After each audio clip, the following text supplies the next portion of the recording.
Hello, my 365 world. How much joy are we all spreading at the moment? Are we sharing Pete's joy and love everywhere? And well, as you can see, I'm not as Christmassy as Pete. But, well, the rest of the clinic is Christmassy.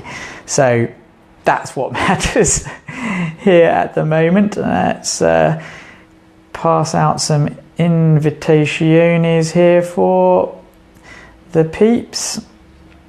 Let's see,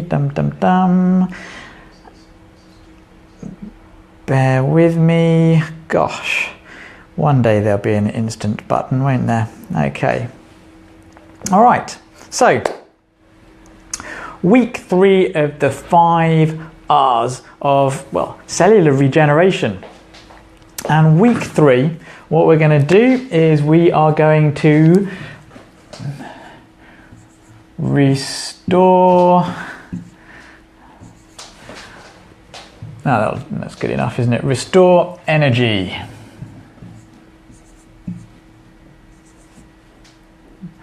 This is the most difficult one. Restore energy. Okay. So, let me draw a cell again. Here, let's go over here. Here we go. So here's our cell, and inside the cell you should have quite a lot of what are called mitochondria. Okay, now we've already spoken how important the actual membrane of the cell is to let things in and let things out. Now your mitochondria are your power stations. Now, and they create fumes depending on what fuel they're using. So if you're burning sugar, these energy stations, it's like coal or wood, you're going to have a lot of fumes. Whereas if you're eating good quality fats, then these things are more like solar panels or wind farms, and they don't really create any waste when they're burning fat. It's a clean fuel, so it actually helps preserve the cell a lot more if these power stations are actually creating nothing but, well, clean energy. So you want good fats, okay? I can't write quickly enough backwards, not yet. So you want good fats. If I can, they're good fats. Okay, so you want good fats. Good fats are one of the best ways to make sure that you're going to get lots of good energy, because you're not going to be damaging yourself. You want to cut sugar and carbohydrates, really low, good quality fats up. But it's actually, if you've got really low energy, chronic fatigue, chronic problems, then it's more than just the foods you eat. You need to get the right nutrients going in as well. And when it comes to the end of the process of energy, the actual energy unit of energy, okay, is called ATP. ATP, adenosine triphosphate. This is the end product of all kinds of stuff coming into the mitochondria. ATP comes out the other end, and that's at energy. And if you aren't creating enough ATP, then it can cause things like inflammation. Because believe it or not, you need energy. You need energy to keep repairing your body. And if you can't repair your body, there's lots of inflammation.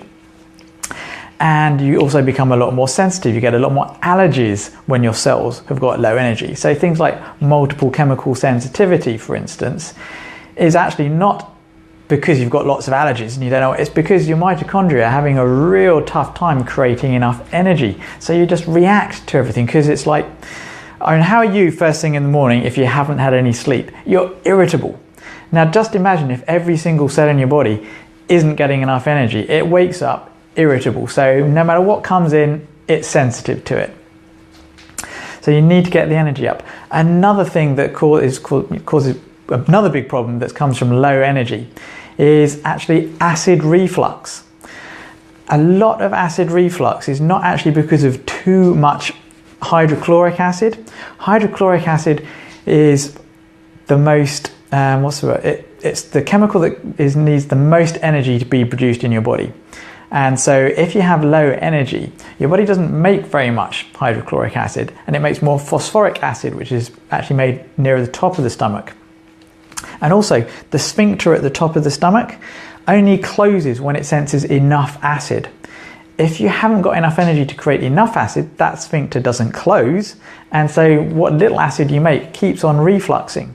And so the more antacids you put in, the worse it gets in the long run. You actually need more energy to produce more acid to make that sphincter tighten, because it needs huge amounts of energy. So things like acid problems, digestive problems, chemical sensitivities, allergies, all of these are often related to low energy, and you may not even feel the low energy yourself, but you have all these other symptoms. So what do?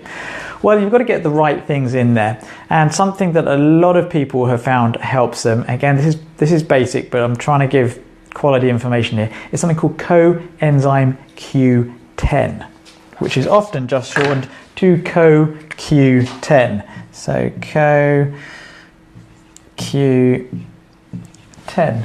There you go, coenzyme Q10. This is something that actually helps your mitochondria produce more energy. I mean, there's lots of other things involved as well, but often if you go into somewhere like Holland and Barrett, you can pick up CoQ10 at a cheap price. So that can help. There are also certain foods that are high in CoQ10. I really like things like sardines, anchovies.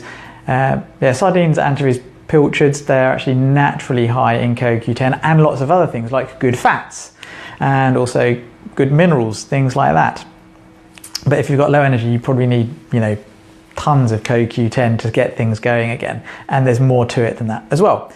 Now, the other thing, which you don't often find in shops in the UK, but you can get it online, go to vitamingrocer.co.uk, or if you aren't in the UK, you can probably find it in a good health food shop. And that's something which is just shortened to PQQ. Okay, PQQ. I'm not even going to attempt to say the full name of it, but PQQ, it's a bit like coenzyme Q10. It's very similar, related to it in some ways, but it doesn't increase the amount of energy that the power stations can make. It actually increases the number of power stations you have. And so if you can imagine, if you're feeding all of these the right things, and you're feeding in extra coenzyme Q10, and then you put in PQQ, so you end up with more energy per power station, and you end up with more power stations. And that's a really good thing to do. Now, the other thing to do to actually make these things work better is my favorite, intermittent fasting and calorie restriction as well. Calorie restricted diets, intermittent fasting is true mitochondrial therapy. It actually helps the mitochondria burn more energy, burn more cleanly.